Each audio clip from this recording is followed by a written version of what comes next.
আজকে দেখাবো মাত্র একটা ডিম দিয়ে কাপকেক বানানো। তাহলে পুরো ভিডিওটি দেখার জন্য অনুরোধ রইল। আমি এখানে ময়দা দিয়েছি 1/3 কাপ, আপনারা চাইলে আটাও ব্যবহার করতে পারেন। কর্নফ্লাওয়ার দিয়েছি 1 চামচ, বেকিং পাউডার 1/2 চামচ, সামান্য একটু লবণ, এটা আপনাদের টেস্টের উপর নির্ভর করে। আমি এখন শুকনো উপকরণগুলো চেলে নেব। চেলে নেওয়া হয়ে গেলে স্প্যাচুলা দিয়ে মিশিয়ে একটা পাশে রেখে দেব। আমি এখানে নর্মাল তাপমাত্রার একটা ডিম নিয়েছি। আপনারা কেকটা বানানোর আধা ঘন্টা আগে ফ্রিজ থেকে ডিমটা নামিয়ে নেবেন। তারপরে আমি এখানে দিয়েছি 1/4 কাপ চিনি দিয়ে যতক্ষণ না চিনিটা গলে যাচ্ছে ততক্ষণ পর্যন্ত আমি অনবরত হ্যান্ড উইক্স দিয়ে মিশিয়ে নেব। চিনিটা গলা পর্যন্ত আমি মিশিয়ে নেব। যখন চিনিটা গলে যাবে তখন এর মধ্যে আমি 1/4 কাপ তেল ব্যবহার করব, রান্নার তেল।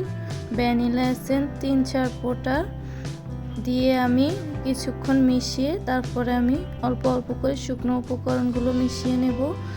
এখানে আলতো হাতে মেশানোর কিছুই নেই, অনবরত নেড়েচেড়ে মিশিয়ে নিলে হবে।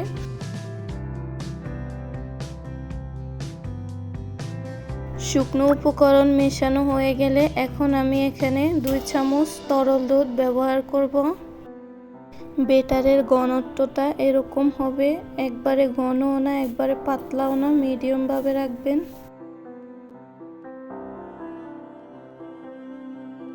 এখন আমি বেটারটা মোল্ডে ঢেলে নেব।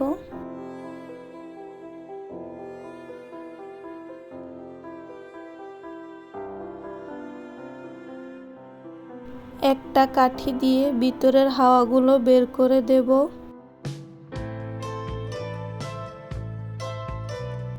আমি কেক বসানোর 5 মিনিট আগে হাঁড়িটা চুলার মধ্যে লো আঁচে বসিয়ে রেখেছি। এখন আমি কেকগুলো দিয়ে মিডিয়াম টু লো আঁচে 30 মিনিটের জন্য বেক করে নেব। 30 মিনিট পরে দেখুন মাশাআল্লাহ কত সুন্দর করে কেকগুলো হয়ে গেছে। এভাবে আপনারাও বাসায় একবার ট্রাই করবেন।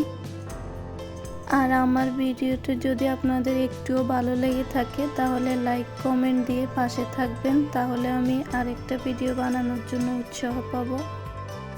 আজকের মতো ভিডিওটি শেষ করছি। আল্লাহ হাফেজ।